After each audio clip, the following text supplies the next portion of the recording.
L'éducation durant la petite enfance joue un rôle fondamental dans le devenir à l'âge adulte et par extension dans le devenir de la société. Il est donc important de préparer, soutenir et accompagner les parents très tôt afin qu'ils soient mieux outillés dans leurs missions éducatives auprès de leurs enfants.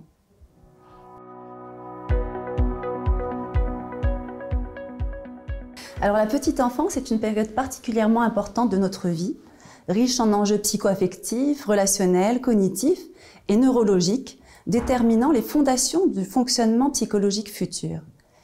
Les recherches en psychologie d'ailleurs et en neurosciences le montrent. Les expériences vécues durant cette période, en particulier durant les 3 premières années de vie et allant environ jusqu'aux 5 premières années de vie, sont profondément inscrites en nous et déterminent en grande partie notre fonctionnement à l'âge adulte.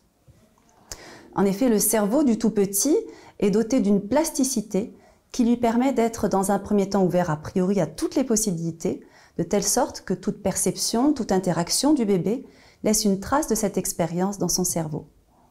Les connexions neuronales vont ainsi se multiplier de façon très importante pendant les 5 premières années de vie. Et après ça, le cerveau va procéder à un élagage synaptique en éliminant 2 tiers de ces connexions et en renforçant le tiers le plus utilisé.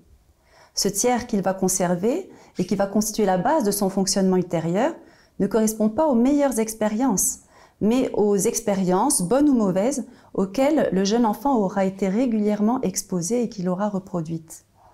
Ainsi, durant la petite enfance, se construisent les fondations de notre cerveau d'adulte.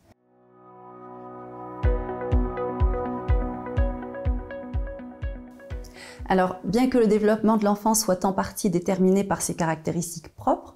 les parents qui éduquent l'enfant durant cette période ont un rôle très important, notamment à travers la nature de la relation d'attachement qu'ils vont tisser avec l'enfant, leur capacité à lui offrir un environnement stimulant, favorable à son éveil, et leur capacité à lui poser un cadre ferme et bienveillant.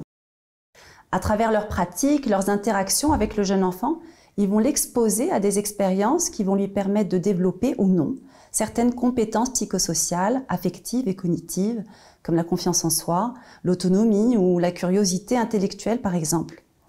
Or, si les parents étaient auparavant accompagnés à devenir parents, et c'est d'ailleurs toujours le cas dans les sociétés traditionnelles plus collectivistes, ils sont aujourd'hui davantage voués à eux-mêmes, en particulier dans les sociétés occidentales plus individualistes, où est véhiculée une définition normative, idéalisée de la parentalité, qui fait peser une pression sur les nouvelles générations de parents.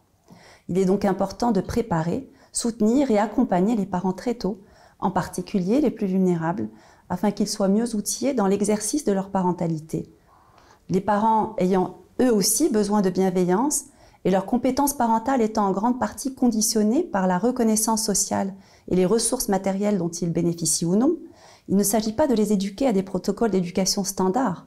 mais de les accompagner en fonction de leurs besoins spécifiques et d'identifier comment les contraintes sociales affectent ou complexifient l'exercice des rôles parentaux.